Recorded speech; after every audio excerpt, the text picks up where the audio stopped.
Welcome, brave souls, to the chilling depths of horror and detail, the realm where the shadows whisper ancient secrets and nightmares come to life. I am your guide through the darkness, and on this channel, we delve into the spine-chilling world of Wendigo horror stories that will send shivers down your spine. First story. The Wendigo became my friend. I visited my parents' cabin by the lake months ago. It's not something I like to talk about. I lost some friends up there, gained one very important friend, a mentor, you could say, and I had every intention of having a fun, carefree trip. Fuck. I guess in some ways I did. So many memories in such a short period of time, too. The sweet smells of people I never noticed before. You go by most people, and what do you smell? Some bullshit Old Spice or Axe spray of some loser trying to pick up a girl. But humans are so much more than these modern smells. They can smell like pine trees, fear and hatred, confusion and complete terror. There's a whole universe of sweet smells out there that most people miss. I didn't discover this until my trip to the lake. For the first day, everything went like I expected. My girlfriend and a couple of friends were having fun hiking and camping out. We were all having a blast until the rainstorm hit. I've never seen so much rain in my life. It came down in sheets, and we barely made it back to the cabin. Kevin tripped and fell. Bobby yelped and said he wanted to go home. My girlfriend made it back to the cabin first. She held the door open for everyone else. Once inside, we made sure all the windows were locked to prevent water from coming in. Trouble was, the roof started to leak. We lit candles because there was no electricity. Fuck, Kevin said. We're all going to drown. Calm down, Kevin, my girlfriend replied. It will take months for the cabin to fill up at this rate. We're going to be fine. Kevin was completely right, except water wouldn't be his demise. Bobby didn't say much. He looked like a scared child in his corner, and he leaned forward on a rickety chair, biting his nails. We were all lost in our own thoughts. Especially me, I think. I was having thoughts I had never experienced before. Thoughts of devouring. Of devouring everyone in the room in a rush of blood and destruction of the flesh. I even started to look at my girlfriend that way, which worried me. They were all trapped here, my girlfriend, Bobby, and Kevin. The rain was coming down even harder, and this little group had nowhere to go. They were completely at my mercy, and I couldn't be happier about this fact. Of course, one had to be strategic. I told them I was tired from the ride up here. I got up, kissed my girlfriend on the cheek, and went to my room. It was the largest in the cabin, and I had it all to myself. As I lay in bed, I felt something deliciously dark take over. I knew without having to confirm with some meaningless scientific instrument, the Wendigo inhabited the room along with me. Hello, Jason. How are you feeling today? The Wendigo asked. Its voice was gravelly, a little off-kilter. Okay, I responded. A little down. Could it be that you have a craving for flesh? I thought about his question. Like, really thought about it. Some philosophers considered suicide to be the greatest philosophical question, but I disagreed. The human action most on my mind was whether or not to rend flesh from bone. The horned thing stared at me from across the room with piercing hollow eye sockets. I felt a feeling which seemed so lush and dangerous that I knew it wasn't good for me. I knew civilization was a sham, an abyss of houses, roads, and stop signs layered with bureaucracy and hazy ambitions to reach its peak. Illusions. I'm glad you've come to see the light, the Wendigo said. I stood up, joints stiff, head swimming, but not in a bad way. in a pleasant I'm drunk and shouldn't be driving sort of way. What happened next I don't really like to talk about. It felt good though. I killed Kevin out back with an axe he used for chopping wood. And Bobby? Death by kitchen knife. I ate them both. I picked their bones clean, leaving them so bare and white you could put them on display in a museum. My girlfriend looked at me with such unbelievable horror that I knew I couldn't devour her like I did Kevin and Bobby. I ran away, into the woods. I've killed and devoured so many things in the wilderness that I've lost count. After the cabin massacre, I lived in a cave in the woods for a couple of weeks, maybe a month. The Wendigo would visit me, tell me tales of days long gone. I'd stare into its hollow eyes, get a fuzzy feeling, and I'd have to go on the hunt again. So for a while, the Wendigo became my friend. I was sad and deflated when it was all over. I'm back in the abyss of houses again, trying to think of an ambition that would excite me as much as what I did in the woods that day. Nothing yet. There's not even the thrill of getting caught. I know the Wendigo will protect me, erase any evidence of my dirty deeds. I have faith in that. Second story. Don't hide from cryptids in Alaska. They're worse here. I've lived in Alaska my entire life. I live in one of the more populated parts of the state. I won't fully disclose for my safety. Though, I've seen a lot of things, and I'm not even very old. I've seen damn near everything AK had to offer. Well, I thought I had anyway. Turns out, cryptids are a lot more angry up here. We have the classic Sasquatch, otter people, dogmen, serpents, our own version of the boogeyman, wendigos, and even skinwalkers, believe it or not. I've had the displeasure of being hunted by two of these. Take a wild guess. It started when I was at my friend's house, us sitting at the ridge on the border of their property. Where we sat had a trail leading up and a light pole. It was around 11 at night, but Alaska winters get dark. We were sat under the yellow light from the pole when I heard a branch snap and snow crunch. I assumed it was a moose, so I told my friend to keep their eye out. They nodded, and we continued to talk. A few minutes later, the snow crunched again and I felt my heart freeze.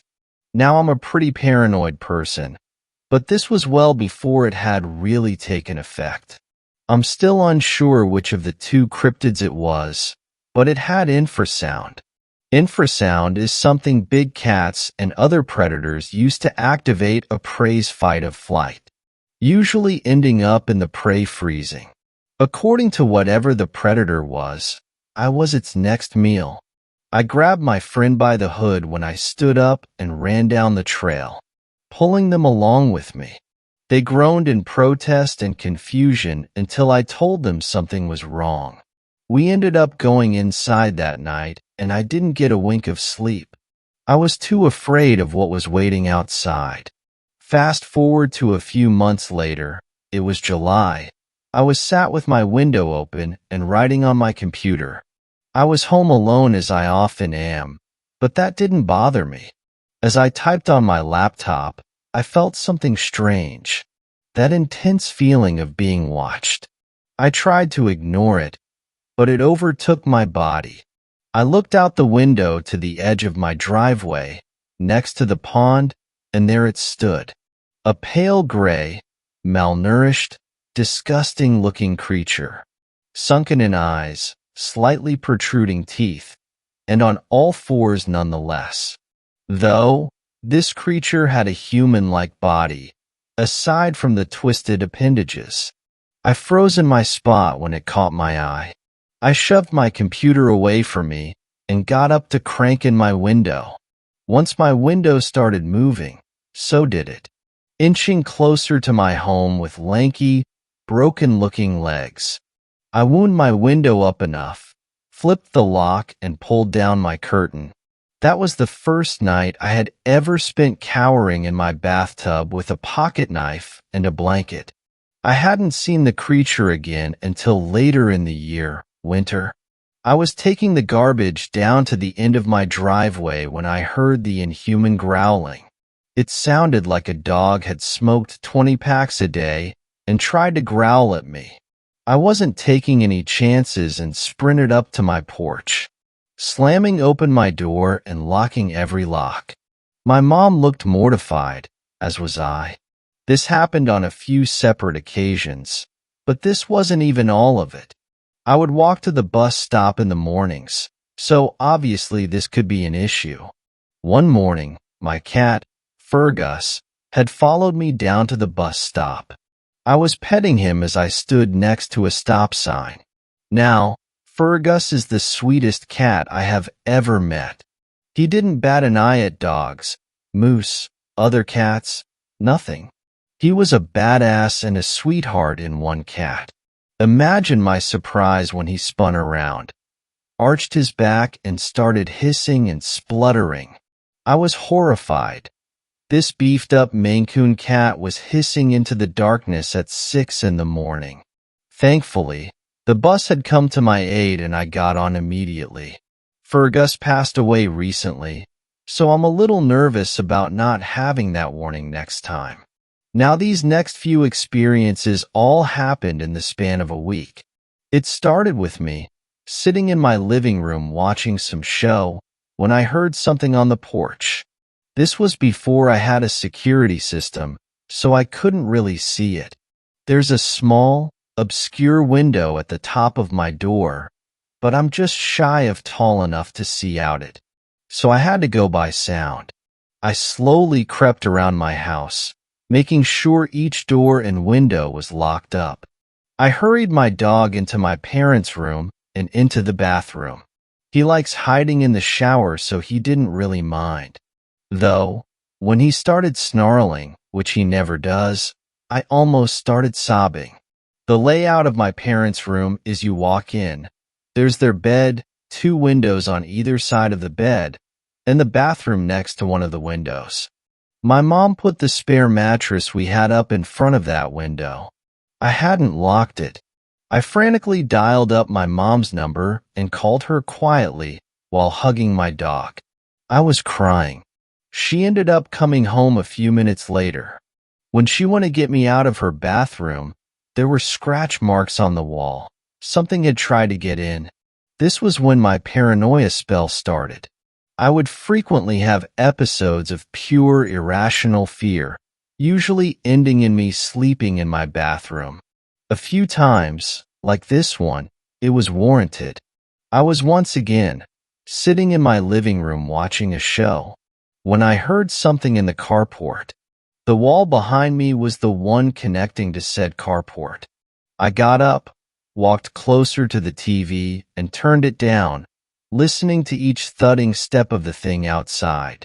I began to shake and spiral into a panic attack. It slammed on one of the walls, and I booked it to my bathroom. I locked myself inside with my knife, phone, and charger. I wasn't prepared to hear it behind me, through the wall to my backyard. The only way to get in is hop the fence, unhinge the door, or crawl over the massive boxes blocking off the back porch.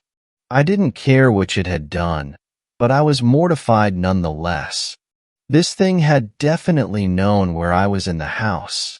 Eventually, it stopped and must have left, so I left the cramped room to check on my dog. He was fine, though shaken. The last time I had seen it had by far been the worst. I haven't had near as close of an experience since. I was on a Discord call with my friends, eating food and chilling in my kitchen. I was having a good time when I had the overwhelming feeling I was being watched. I knew exactly what it was, so I looked down to the bottom corner of my back door. My back door has a wide window encompassing pretty much the entirety of it, with a curtain that it came with. Peeking out from the sliver of room the curtain left was sunken in eyes and gray skin. It was staring up at me.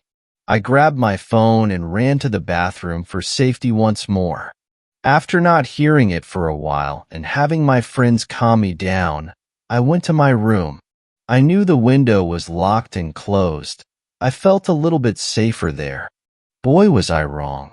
I had been halfway asleep when I heard ungodly scratching at my window. I was obviously confused and scared at the sound. When I peeled back my curtain, I was faced with that ungodly thing, with its fingers protruding through the window. I dropped the curtain and ran to my parents' room into the crawl space in their closet, knowing this thing couldn't find me there. I had closed the door to the room itself and the closet on my way in. When I heard the mattress blocking my parents' window fall, careening onto their bed, with terrible scratching and snarling, I heard my dog going crazy outside the door. This disgusting thing was stalking around my parents' room looking for me. I heard each deliberate step, each gruff and breath of air. I was frozen on the ladder of the crawl space. I hadn't even turned the light on, which would be my saving grace. I heard the closet door whine as it was opened.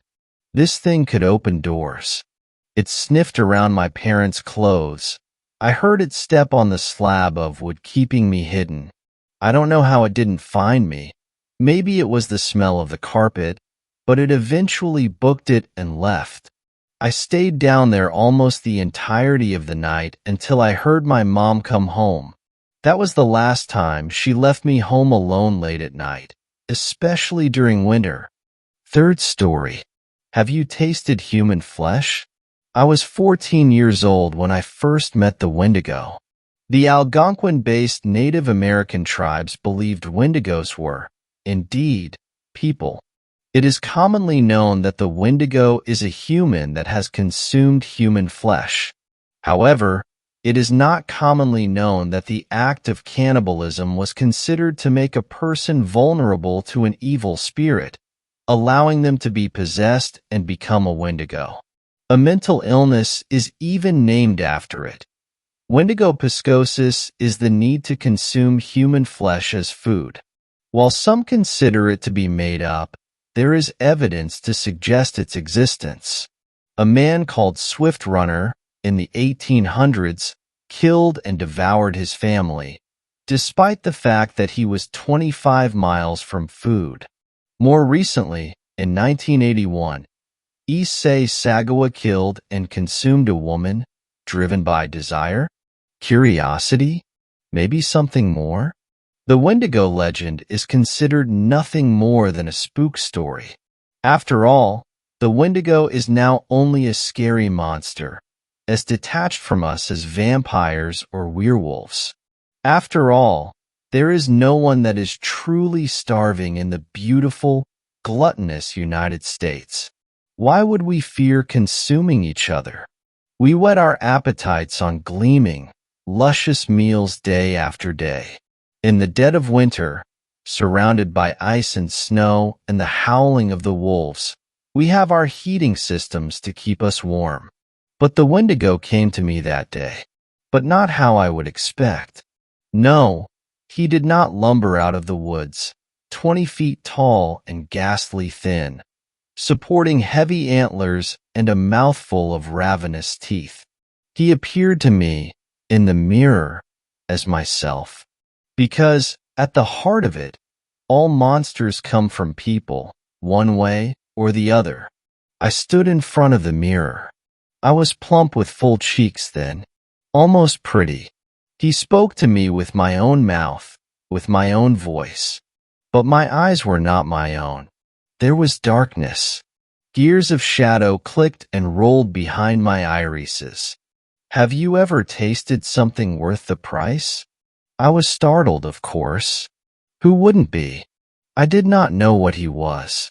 Only research and agonizing would bring me to his name. What? I asked.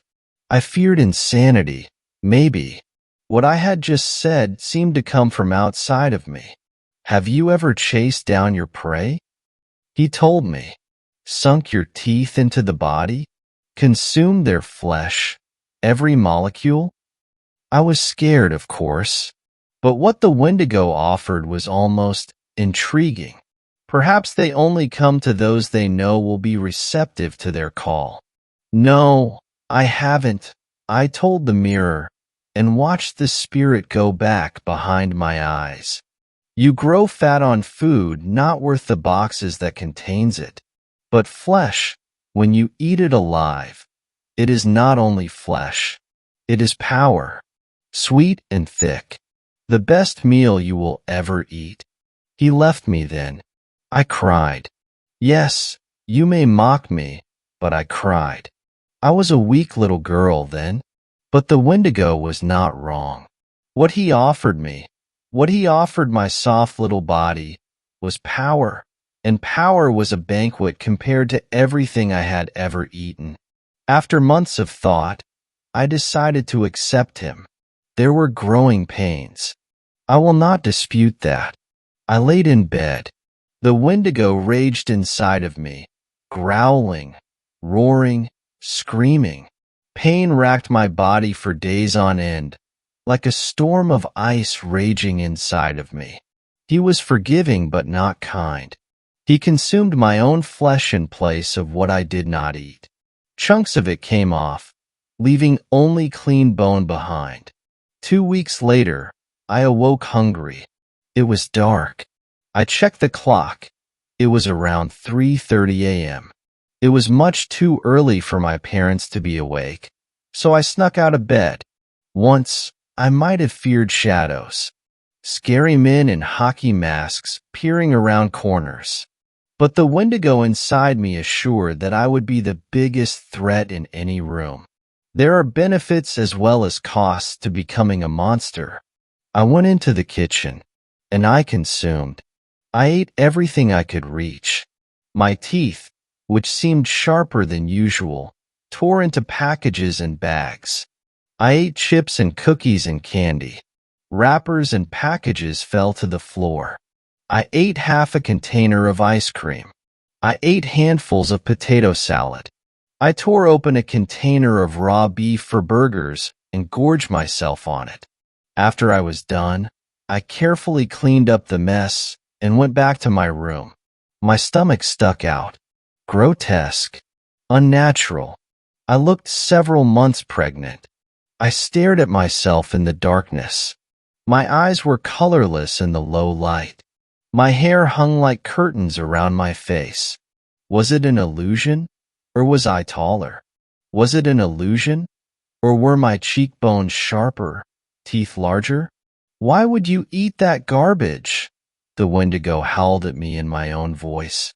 I was hungry, I responded. Power, the Wendigo snarled. Power. Power is what you want. I was hungry, I told him. I was wrong, of course. Only power would truly satisfy me, Only one meal would be worth it. I looked towards my door. I saw myself in profile in the mirror. My eyes were bulging out of my head. My mouth was hanging slightly open, teeth still coated a bit with the blood from the raw beef. Outside of that door, my parents slept, unaware. They will be worth it, the Wendigo told me. I was hungry, I repeated. I love my parents. I went to sleep. Over the next few weeks, the Wendigo ate up my body. This was my punishment. He ate me like candy, giant chunks of me just falling off my body. He roared in my organs. He froze me from the inside out, a monster from the depths of the purest night, the deepest cold. It was almost beautiful. I looked in the mirror a few times. I couldn't recognize myself. The monster inside was making me different. I was taller. I was thinner, yes. My ribs stood out. The knobs of my spine were visible. My wrist bone was behind only a small layer of skin. I could bite through it, and my teeth would reach the bone. I would not devour my parents. I would not consume power, not yet. The Wendigo was inside of me, but he needed me to eat the flesh to truly take over. I wondered, I wondered, I wondered how the power would taste. I wonder, Nasleep, if you know where I am writing you from. My parents were very upset. They did not understand me and the Wendigo. They did not understand what I was becoming, what I would become. They told me anorexia was consuming me. Anorexia. So insulting. They were wrong. It was all him, and he was incredible. When they took me away, I bit the hand of a man wearing white clothes. His blood tasted electrifying on my teeth. I had not eaten garbage food for weeks. I had not eaten for weeks. The blood awoke my hunger. I write you this letter from the institution they sent me to. Someday, they will let me out. Fourth story. I'm part of Cryptid Intervention Task Force. There's a lot of dark things in this world that many people don't know about. These things don't care about us. They don't care about our lives. To them, we are just pests running around in their land. You see, I'm part of a cryptid task force. We're pretty well funded and have the best gear and training money can buy. A lot of the guys here are former Tier 1 operators from all over the world. Some SAS, MARSOC, Delta, PJ, Spetsnaz. You get the idea. Our job is to be the wall that separates their world from ours. We get deployed to various areas where there is a surge in cryptid activity. Number of missing hikers or campers spiking. We get sent in. Strange sightings? We investigate. More often than not, our encounters are to neutralize the threat above all else. And trust me, we've adopted a pretty simple yet catchy motto here. Nothing bullets cannot cure. Now I'm going to be straight up. I do not recommend anyone to go hunting for any of these things. This isn't a movie or a TV show. These things will kill you, eat you, and shit you out without hesitation. You do not know how many wannabe cryptid hunters we've had to scrape up while we're dealing with an active target. Also, just as a side note, being in this task force doesn't mean you get to encounter every single cryptid. There's many I haven't engaged that other teams have had the fate of dealing with. Now here's a little about me. Spent some time in Force Recon, been around the world, seen my fair share of shit and how brutal we as a species can get, and trust me, that shit stays with you. After I did my time, I decided to get into private contracting. One thing led to another, and through word of mouth, I ended up in this outfit. On to what I feel many of you are waiting for. Where I'm stationed at the moment, the main groups I deal with are werewolves and stag/deer people. Lately, these groups have been quiet, with the deer people being the most peaceful of the two. The werewolves, we've been able to create a set of boundaries with them. You see, the werewolves themselves, when not transformed, are off-the-grid type of individuals. They've told us they would keep to themselves and help police their own if any try to cross the line. Lately, though, we've hearing that they've been sightings of large bipedal creatures skulking the outskirts of towns bordering the forest. Missing persons, and even one story from a family to their local PD about how their children witnessed their father being dragged away by the dog people. We decided to pay the local alphas a visit. It was an 8-man team, with a platoon-sized force on standby as QRF in case the proverbial shit hit the fan. We loaded up into our MRAP and drove off into the forest. It was a quiet ride, save for the occasional story or joke being tossed around. I myself was nodding off and catching up on some extra hours of sleep before being nudged awake by the feeling of the vehicle coming to a stop.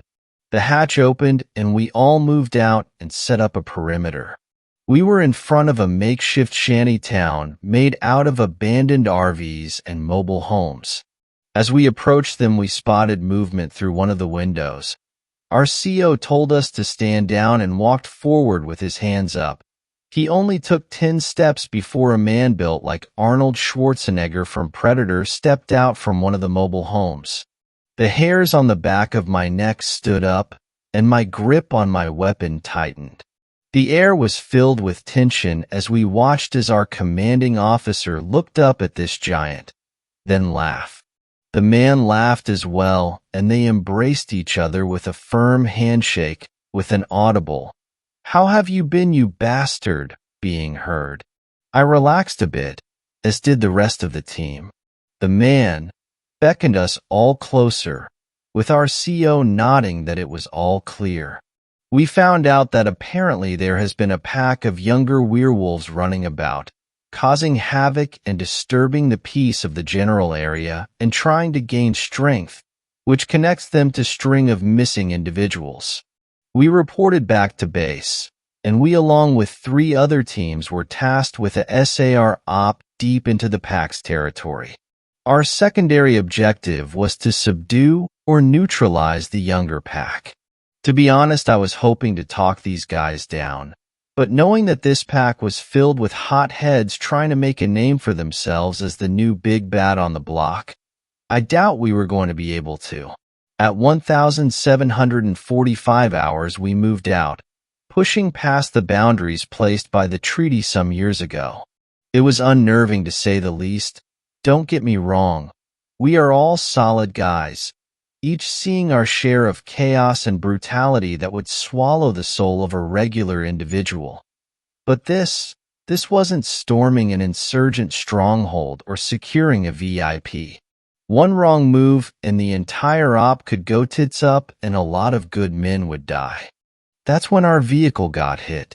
MRAPs are designed to take IEDs like a champ and keep rolling until the occupants are out the kill zone. But I don't think they accounted for the factor of nearly 300 pounds of pure muscle slamming into it at 35 to 50 miles per hour. It sent our vehicle tumbling onto its side, and me hanging on for dear life. In the initial days of recovering from the impact, I heard the metal on the back door straining, then saw it come flying right off. The beast then peeked its head in and eyed all of us, as if picking from a large buffet table. Its bright yellow eyes locked onto mine and I froze. I couldn't bring my weapon up, nor could I call out. All I could do is lay there as this hulking monstrosity reached for me. Gunfire rang out, and I saw the impact of 3 rounds into its lower abdomen. It howled and stumbled back. Our CO had his sidearm out, and he pumped the last 7 rounds into its upper chest and face. It fell onto the dirt road, writhing in pain, smoke visibly coming out of the entry points. Fun fact, our rounds are silver-tipped, and for our sidearms, silver-tipped hollow points filled with holy ash. We exited the vehicle and watched as our commander, I'll call him Conrad, dispatched the bastard with 2 rounds from his rifle to the dome. That's when the gunfire started ringing out in the distance and the howls. The radio in the MRAP came to life, with a frantic voice on the net. "This is Wolfpack 3-6 to Apache Flight. Confirm call sign. Wolfpack 3-6, this is Black Raven over. Solid copy Black Raven. Request air support at these coordinates. All units in the area." Message follows, Nirvana. I say again, Nirvana. Damn it, Black Raven, we need support. Copy that, coming in hot. They're closing. Oh God. Oh God. Jesus Christ. OSH. The gunfire reached a crescendo, only to be drowned out by the sound of a hellfire impacting the area. We sat there in stunned silence, looking at one another before Conrad interjected, "Zweihander, this is Hunter Actual. All bodies accounted for. We are still Oscar Mike to objective. How copy?" Zweihander to Hunter Actual. Solid copy on all. Be advised, Wolfpack is down. Rendezvous with Eagle and Dragoon 3 clicks from your position. Solid copy, Zweihänder. Hunter Aktual out. Conrad looked at us all. "Keep your head on a swivel, boys. We're in their country now. Needless to say, the Hellfire probably helped our rendezvous with Eagle and Dragoon more than anything. After grouping up into a sizable force, we pushed forward, locating the lair of the pack. They were holed up in a cave with makeshift barricades around the entrance. We set up positions around it, our COs drawing up a plan to neutralize the hostiles and hopefully save any of the missing people taken over the past week, if they weren't turned. That's when we saw someone walk out. He looked no older than 19, but he walked as if he was better than us. He stood at the entrance, with several others coming up behind him. He called out to us, "All right, we know why you're here, and trust me, you don't want to fuck with us. We can take all of you out easily. There are more of us than you in here. Too many bodies for your bullets." As per protocol, our retort was for him and his compatriots to stand down, come in for questioning and judgment by the elder alphas, and to release anyone they held captive. The look on the kid's face was one of disgust and contempt, as if we bruised his ego. He flipped us off and crouched down on all fours and began to transform. Fucking idiot, I thought. Before he could even finish, a shot rang out. A silver-tipped 7.62 by 51 millimeters round impacted his forehead, splitting it like a melon. The silence that followed was unnerving. The other individuals looked at his body, then at us, and dropped to their knees, hands in the air. Conrad looked at me, motioning for me and several others to move in, secure, and search the compound. I got up and moved, my rifle leveled and ready, moving swiftly towards them, heel to toe, heel to toe. I got a good look at them, all kids. Some were crying, others were shocked into silence as we zip-tied them. After they were secured, we moved into the cave itself. I tossed a flare in, shouting out, "Seart, anyone in here?" We got a response, albeit a weak one. We moved to the sound and found our missing individuals, all 8 of them, 5 males, 3 females, all obviously shook up and in need of aid. We moved them out onto waiting MRAPs heading back to base. From what we gathered, we killed the head honcho of the pack, and their strongest members were taken out by the Hellfire. The survivors we questioned all said that the kidnapped individuals were set to be turned and added to their numbers. We recovered the bodies of Wolfpack and gave them the burial they deserved. That's all I can say for now. I gotta go. We got reports of something big happening and command needs all hands on deck. Take care, all of you. And remember, nothing bullets cannot cure. 5th story. Your friendly neighborhood Wendigo. Before I begin, I'm a 16-year-old male. About 3 years ago, I was in Virginia visiting family over summer. We were right outside the DC area and staying in a 2-story house near the freeway. On the other side of the freeway was a forest. So my mom, her boyfriend Eric, and I were all staying with Eric's parents. We had brought some night vision binoculars and decided that tonight was the perfect time to use them. So, after dinner, we gear up and head out. We pass under the freeway and head into the woods. When we get about 5 minutes into the forest, we set down our bag and take out our binocs. My mom looks around with them for a while, seeing a few squirrels here and there. She gets tired of them and passes them to me. I look around for a while, being careful not to look at the freeway for fear of being blinded.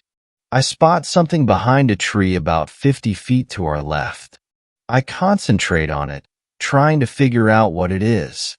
It looks like a pale, bald anorexic man looking straight at us from behind the tree. I get a bit uneasy, but I'm hesitant to believe it's really there. I ask Eric to take a look, just in case. To my despair, he sees it too. He describes it much the same way I did.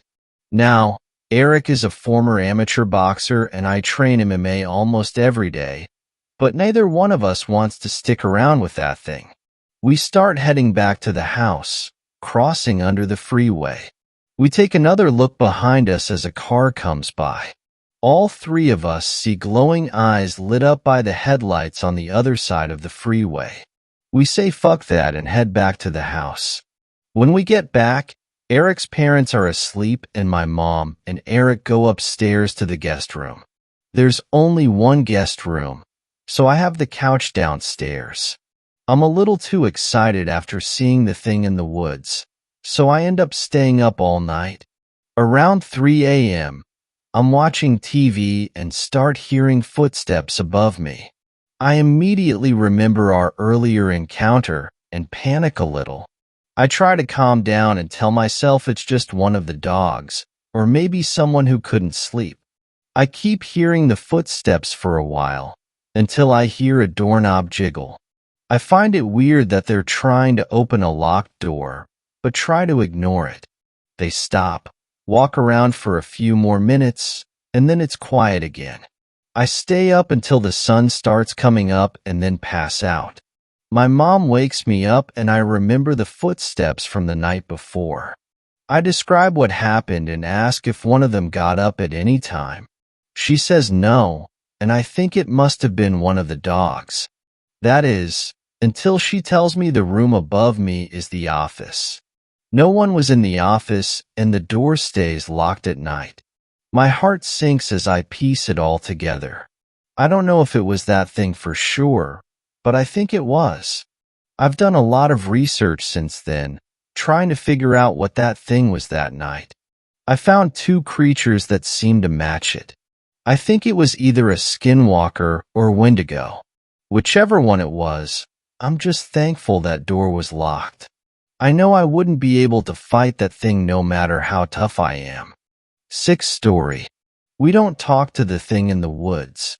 I used to love the outdoors. Camping, hiking, hunting, fishing, you name it, I was taking an opportunity to participate in it. My girlfriend was the same. We had bonded over our mutual love of nature and the peace that it brought. Now, I'm terrified to spend any time in the woods. That thing I heard there, its voice still haunts my dreams. We decided on a weekend trip to the Mogollon Rim of northern Arizona. It was going to me, my girlfriend Allison, my friend Amanda and her husband Dave, and my sister Maria with her boyfriend Gabe. The last two didn't like the idea of roughing it in a tent, so we all went in on a nice cabin in a secluded part of the forest near a lake. The day of the drive, we all packed into my SUV and began the hours-long journey up into the mountains. After what felt like days, we came upon the turnoff given to us by the man who had rented us the cabin. It was at least another hour along uneven dirt road into the depths of the forest before we found ourselves pulling up to our rather luxurious cabin. I couldn't hide my disappointment. I was hoping for something a little less modernized, maybe without natural plumbing or electricity. Maria and Gabe were thrilled, and the others seemed excited, too. So, I told myself I'd enjoy this little slice of heaven out in the middle of nowhere. After all, how often would I get to stay in a place like this? We unpacked our things, found the key where the text said it would be, and went inside to find another note. The septic system was emptied a few days ago, and the cabin hasn't been used since. You'll find fuel for the generator in a shed about 5 minutes walk from the cabin. Keep the doors locked and the lights off after 10, otherwise you might get unwanted attention. I hope you enjoy your stay. Ernest. I read it out loud and laughed. We've got indoor toilets, power, and all the other modern amenities we could ever ask for. I hope no one thinks we're roughing it out here, I teased. My sister just rolled her eyes. Dave and I finished unpacking things and gathered up fishing rods for everyone. The lake's a 20-minute hike from here. Anyone feel like going fishing? Gabe and Maria declined, but the rest of us made the journey out to the lake, and much to our surprise it was empty. Got the whole thing to ourselves, Dave said with a slap to my back. Hope the fish are biting. We spent the entire day out on the lake, laughing, fishing, drinking, and having a great time. After several wonderful hours, we collected our catches and began the hike back to the cabin. By the time we had gotten back, the sun was disappearing behind the mountains, giving us just enough light to find our way back to the cabin without injury. Upon arrival, we noticed the lights were already on. Guess they got the fuel for the generator, Allison said. Amused, didn't think they'd even leave the cabin. That night, we fried up our fish and settled in for a pleasant evening. Even Gabe and Maria enjoyed the fish. The trip was already looking great. We continued this way for 3 days. Everyone enjoying the trip in their own way, with Dave, Allison, Amanda, and myself often leaving early in the morning for a hike, or to spend some time out by the lake, and Gabe and Maria hanging out at the cabin. Every night we'd kill the lights at around 9:45 to follow the wishes of our host, and every morning we'd be up bright and early for another adventure. Everything was turning up aces. We were all having a great time. Then the 4th night came. Most of us had spent the day on a 6-hour hike through rough trails, and we were beat. We had crashed early, reminding Gabe and Maria that the lights needed to go out by 10 so we could avoid things like bears. They rolled their eyes, but agreed. I woke at 2:30 in the morning to the sound of panicked knocking. Slowly, I moved to sit up, but I felt Allison's hand seize my shoulder as she looked at me and shook her head fiercely. Hello? I heard a man's voice call from the front door of the cabin. Hey, I'm sorry to bother you all so late. It's just, your light was on and I'm kinda lost. I'm trying to find my friends at the trailhead. I think I got turned around somewhere. Hello? The knocking resumed. I opened my mouth to speak, but Allison covered it, whispering, We don't talk to the thing in the woods. I blinked, staring at her in shock. After a while, the knocking stopped, and Allison appeared to relax a little. Until we heard the sound of something gently tapping the window of our bedroom. As I turned my head to look, Allison seized it and kissed me passionately. The tapping continued for several long minutes, during which she held that kiss in my face so that it remained away from the window. When the tapping stopped, she let me go. Her face was ghostly white. It knows we're here now. It won't stop. It's going to come back? What is? I asked, confused. The thing in the forest. What is it? I pressed. She just shook her head and rolled over to go back to sleep. We need to leave tomorrow, she muttered. I didn't sleep much the rest of the night. The sound of the man at the door and his desperation, Allison's insistence that we ignore it, all of it seemed so strange to me. Like there was a piece of this puzzle I was missing. When I finally woke from my restless slumber, Amanda and Dave were already up and making coffee. As I arrived, Dave turned to me and handed me a mug. You tell Allie a scary story last night or something? She's spooked. White as a sheet. Never seen her like that. I blinked, staring at my coffee and looking up at Dave. He seemed chipper as ever, as though nothing strange had happened the evening prior. You didn't hear all that knocking last night?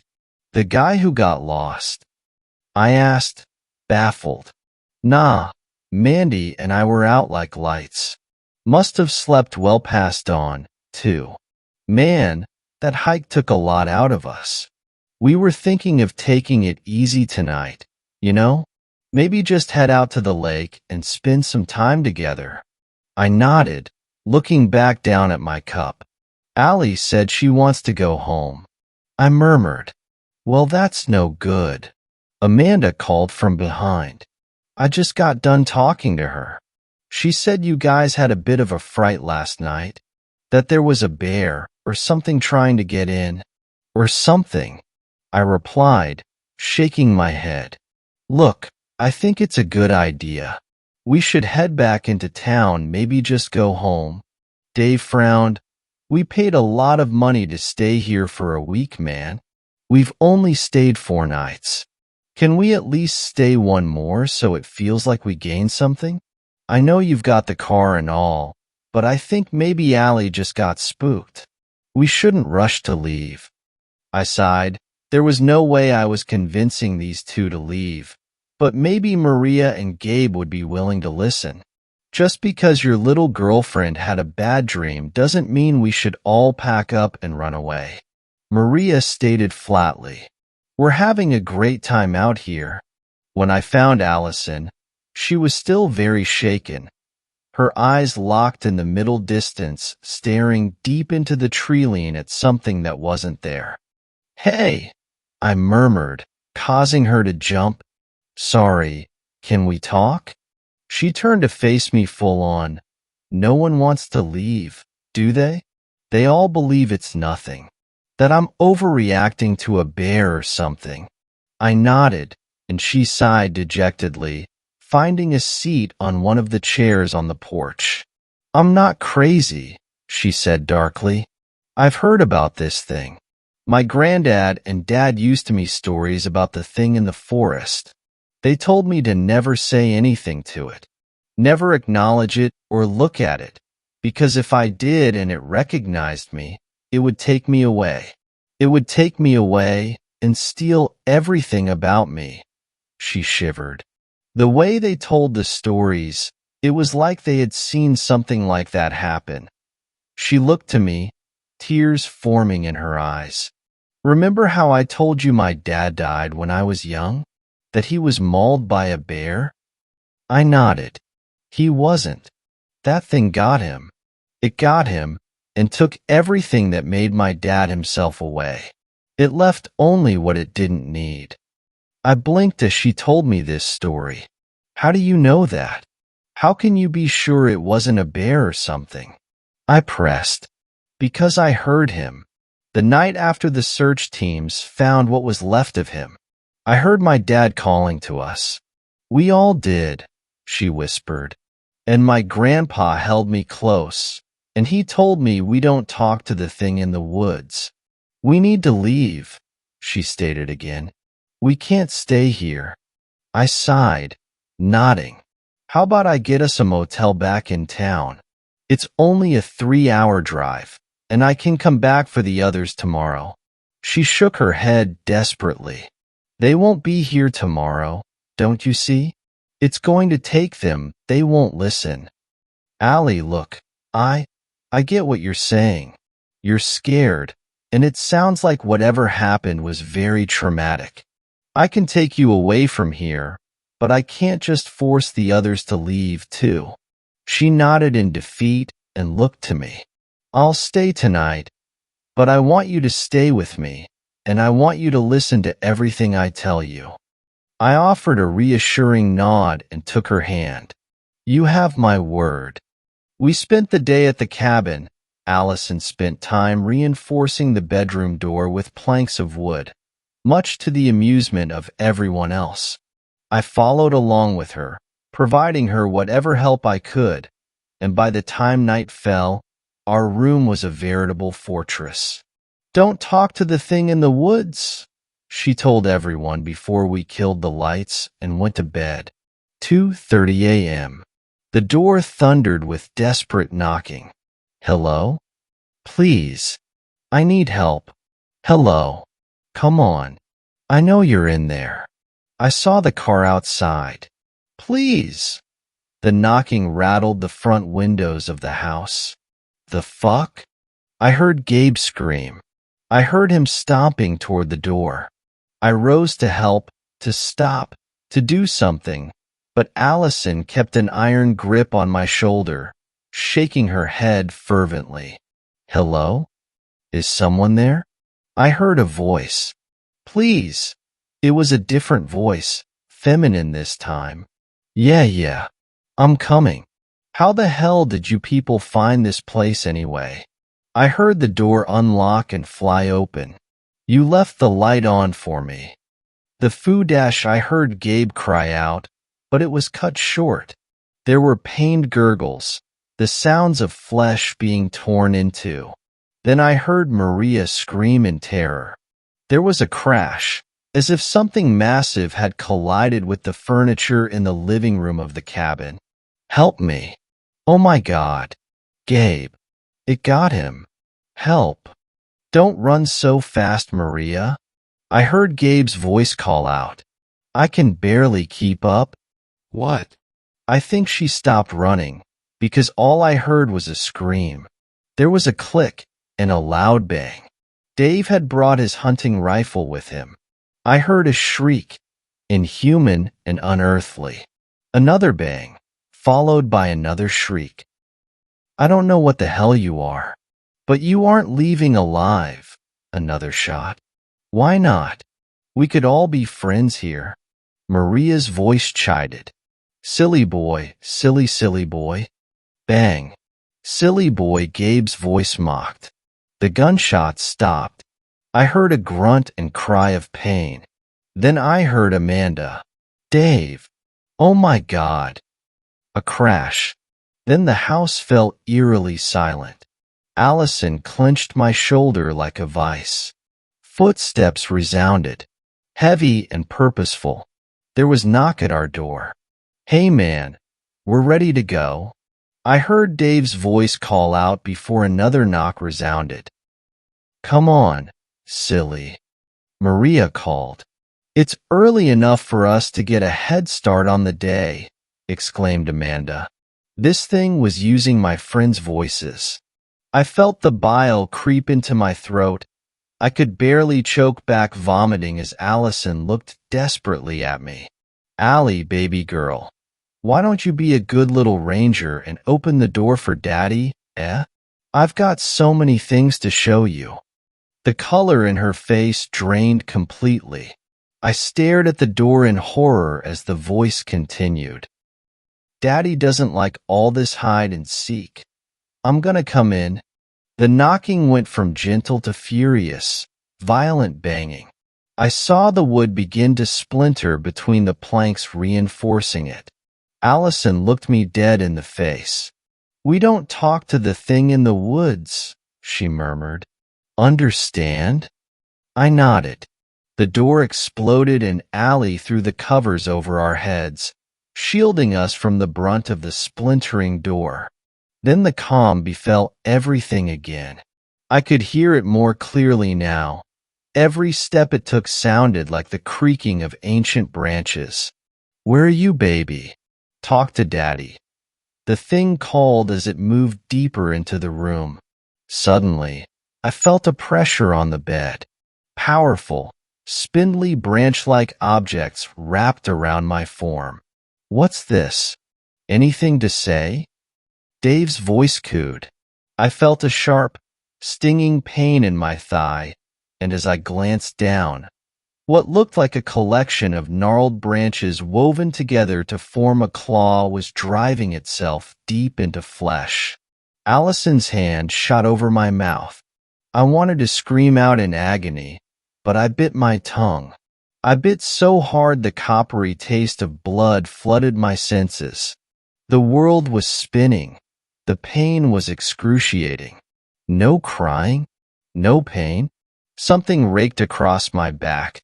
My eyes bulged as I felt warmth trickled from my back and begin to cool on the sheets beneath me. Aw, that's no fucking fun. Gabe cried out, and then I heard something else. A mixture of animals roaring in unison. Bear, mountain lion, wolf, deer, boar.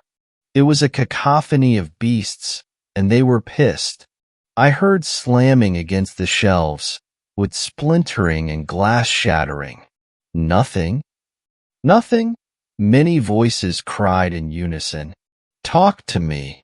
I said nothing. The thing in our room violently slammed itself into the walls and the decor. It raged for what felt like agonizing hours, and I lay there bleeding. Finally, the noise stopped. "Fine," came a voice neither of us recognized. "Fine." I heard the thing stomp away, and the front door was torn from its hinges. "Fine." I heard a scream outside. We lay there for a while longer, and I felt myself growing lightheaded. The pain was excruciating. When Allison pulled the covers back, I spared a glance at clock. 3:45. A little over an hour. That's all it had been. I wanted to laugh, but as soon as the cool air of the outside hit me, I passed out. I woke at the hospital. Evidently, I had been unconscious for a little over a day. Allison was sitting in a chair next to my bed, bandages covering many small cuts and scrapes. She told me that it took her some effort, but she was able to haul me into the car and get us into town, and that she was sorry for a few bruises on my body that I had likely sustained during our flight from the cabin. She told me that she had gone up with the sheriffs in the morning to show them what had happened. There were no bodies, just a few pieces of gore and plenty of blood. She showed me pictures she had taken of everything that had happened. The cabin was wrecked, the floors, the shelves, the furniture, everything was destroyed. It looked like she tried to avoid it, but I saw the streaks of where my friends had died, too. It has been 2 years.